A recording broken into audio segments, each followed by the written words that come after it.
The Ancient Minister is interesting because it was never made clear why he was doing what he was doing. This is because, as Sakurai puts it on the Smash Bros. Dojo website, the Subspace Emissary does not feature any dialogue, and that there may have been some story-related items that didn't fully make sense. He goes on to explain what the deal with the Ancient Minister was. Taboo has had designed the advanced technology developed on the Isle of Ancients. Life on the Isle of Ancients revolved around a single leader, the Master Robot. The other robots gave their unwavering loyalty to the Master Robot and existed in peace, but now Taboo had taken the entire island hostage. The Master Robot wants to avoid losing so many of his brethren to Taboo, so he reluctantly agrees to be the main front of the subspace offensive and begins development work on the subspace bombs. The Master Robot decides to disguise himself as the Ancient Minister out of shame for his own decision to work with the subspace army. This is backed up by his melancholy demeanor as he watches his friend wave goodbye to him before yielding himself to the destructive subspace bomb. The Minister never wanted to do harm. He only wanted to protect his people, but he was forced into a terrible position under the threat of mass genocide. What's worse is that complying with Taboo's orders isn't even keeping them safe. His companions are dying anyways. They're so dedicated to their new jobs now that one broke apart instantly while trying to fulfill the task that was required of him. Later on, we see Samus and Pikachu break into the subspace bomb factory, coming face to face with a fatigued minister. The whole gang arrives seconds later, bearing witness to Ganondorf commanding the robots to commence planting the bombs. It's here where the ministers had enough, leaving the robots looking at one another in confusion. There's no dialogue, but you can hear what they're saying. Why is our leader stopping us? Isn't this what we're supposed to do? Ganondorf interrupts their thoughts by overriding their free will, which the minister combats accordingly,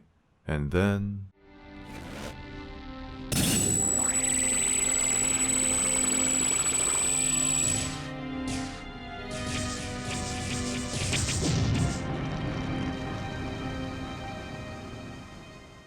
Right now, the minister sees himself as a complete and utter failure. He thought he could protect his people by taking orders from the bad guys. He was wrong. He thought he could stop the final subspace bombs from being planted.